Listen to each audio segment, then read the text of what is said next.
To some people, a computer is just a box you use to check emails or type up Word documents. To me, it is a work of art. I am a 25-year-old freelance graphic designer and avid gamer. For the last 3 years, I have been saving every spare penny I earned. I didn't go on vacations. I didn't buy new clothes. I drove a car that sounded like a lawnmower. I did all of this for one reason: the battle station. 2 months ago, I finally finished it.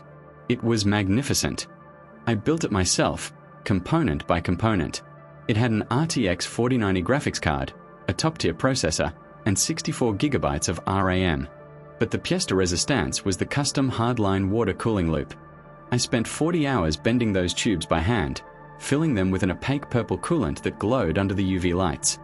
I paired the tower with 2 4K monitors and a limited edition mechanical keyboard that cost more than my first bike. All in, the setup was worth just over $5,000. It was my pride and joy. It was my livelihood. Then came Aunt Linda and her 8-year-old son, Timmy. Aunt Linda is one of those parents who doesn't believe in the word no. She thinks gentle parenting means letting her child run feral while she drinks wine and ignores him. Timmy is difficult. He's the kind of kid who grabs things from store shelves and screams until he gets them. Last Saturday, my mom hosted a family dinner. I still live at home, saving for a house, ironically, so I was expected to be there. When Linda arrived, Timmy immediately started sprinting around the house with sticky orange hands. He had just eaten a bag of Cheetos. I stopped him in the hallway. I pointed to my closed office door. "Timmy," I said, getting down to his level. "See this door? You are not allowed in there. Ever. There are very expensive things inside that will break. Do you understand?" Timmy stared at me, wiped his nose on his sleeve, and ran away without answering. I went to the kitchen to find Aunt Linda. "Hey, Linda. I just told Timmy, but I need you to enforce it. My office is off limits. I have thousands of dollars of equipment in there for work." Linda rolled her eyes, pouring herself a glass of Chardonnay. "Oh, relax. He's just a child. He's curious. You don't have to be such a Grinch about your little toys." "It's not a toy," I said firmly. "It's my job. Please keep him out." Fine, she waved me off. "He's playing in the living room anyway."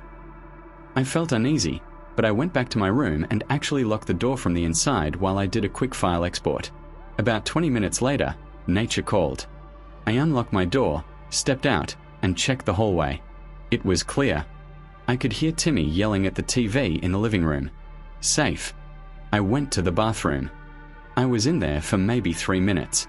As I was washing my hands, I heard it. It wasn't a small sound. It was the sound of something heavy hitting the floor, followed by the distinct, sickening crunch of tempered glass shattering. My heart stopped. I didn't dry my hands. I sprinted out of the bathroom. The door to my office was wide open. I froze in the doorway. The scene before me was like a car crash. It didn't look real. Timmy was standing on top of my desk. He had tried to climb up to reach the pretty purple water in the case. In the process, he had knocked over my primary 4K monitor. It was face down on the hardwood floor, the screen completely spiderwebbed. But that wasn't the worst part. To catch his balance, he had kicked the PC tower. My heavy, glass panel tower had tipped over off the desk and crashed onto the floor. The side panel had exploded into 1,000,000 diamonds of glass. And because the tower fell hard, the custom water cooling tubes had cracked. I watched in slow motion horror as purple coolant began to pool inside the case, dripping onto the $1,600 graphics card, fizzing and popping as it shorted out the motherboard. Timmy looked at me. He wasn't scared. He wasn't sorry. He pointed a sticky, orange finger at the sparking ruin of my PC and screamed, "It's broken. I want a new one." I stood there, watching 5 years of savings dissolve in a puddle of purple liquid, and for a moment, I saw red. The sound of sizzling electronics is something you never forget. It's a sharp, crackling hiss, followed immediately by the smell of ozone and burning plastic. I rushed forward and yanked the power cord from the wall, but I knew it was too late. The purple coolant had pooled at the bottom of the case, submerging the power supply. The motherboard was dripping. My RTX 4090, the single most expensive component I owned, was coated in sticky, purple liquid. "What did you do?" I whispered. It was all I could get out. Timmy, realizing that I want a new one wasn't the right thing to say to a person vibrating with rage, immediately changed tactics. He threw himself on the floor amidst the shattered glass of the side panel and started screaming. "Mommy!" He yelled at me. "Mommy!" Aunt Linda thundered down the hallway a second later. She burst into the room, glass crunching under her heels. "Timmy!" she shrieked. She scooped him up, ignoring the fact that he was covered in orange dust and coolant. She checked him for scratches, completely ignoring the devastation around her. "Are you okay? Did he hit you?" "I didn't touch him," I shouted, my voice finally finding its volume. "Look what he did, Linda. Look at it." Linda finally looked up. She scanned the room. She saw the $800 monitor lying face down with a spiderweb screen. She saw the custom-built tower lying on its side, leaking fluid onto the rug. She saw the mechanical keyboard crushed under the weight of the monitor stand.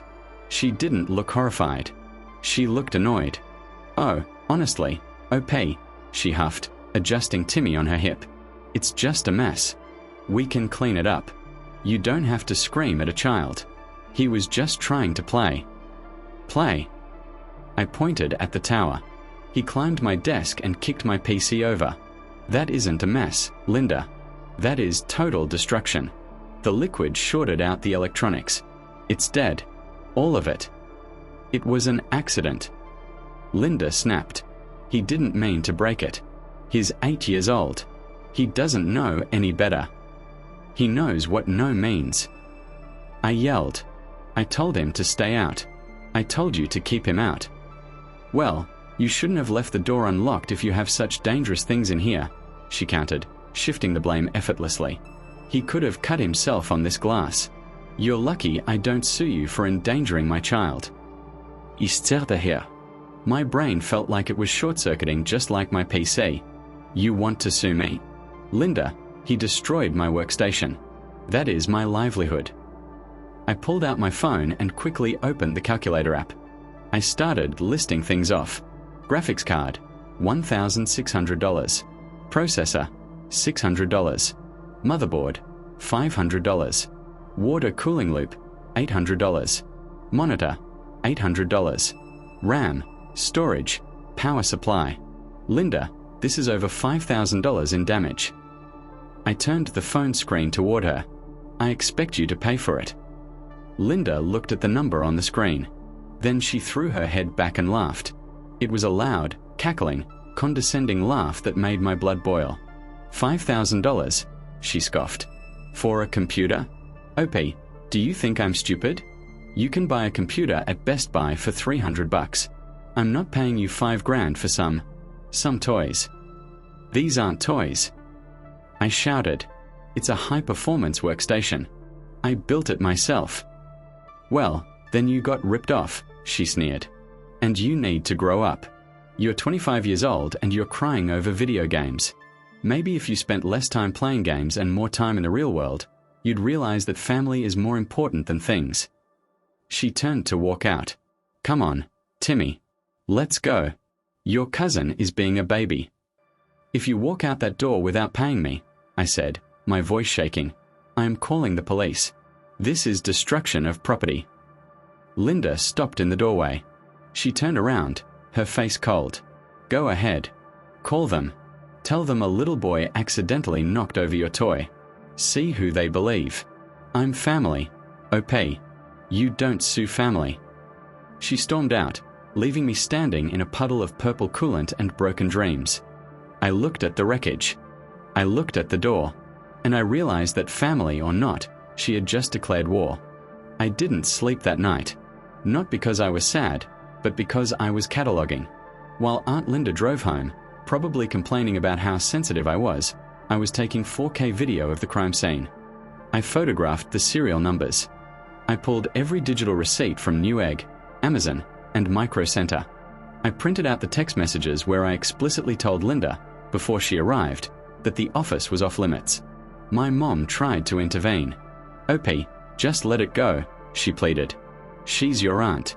She doesn't have $5,000 lying around." "Then she shouldn't have let her kid play in a room full of expensive glass and electronics," I said. I am failing. On Monday morning, I went to the county courthouse and filed a small claim suit for $5,000 plus filing fees. When the sheriff served Linda the papers 3 days later, my phone blew up. Linda, voicemail, you are a sick, greedy little brat. Dragging family to court? Over a computer? I am telling everyone what you did. Drop this now or you are dead to us. I saved the voicemail. It was excellent evidence of her acknowledging the conflict. The court date. 6 weeks later, we stood before a judge. Linda didn't bring a lawyer, small claims usually doesn't allow them, but she brought her attitude. She rolled her eyes when the bailiff called our names. The judge, a stern man with wire-rimmed glasses, looked over my file. He looked at the photos of the shattered glass and the purple-stained components. Plaintiff, the judge said to me, state your case. I was calm. I presented the timeline. I explained the value of the components. I showed the receipts proving the total cost was actually $5,200, but I was capping it at the small claims limit. Most importantly, I showed the text message warnings. I explicitly warned the defendant that the room contained sensitive, high-value equipment, I told the judge. She acknowledged this warning and failed to supervise her child. The judge turned to Linda. Defense. Linda scoffed. Your Honor, this is ridiculous. He's trying to scam me. It's a computer. You can get a Dell at Walmart for $300. He's claiming it's worth $5,000. He's lying.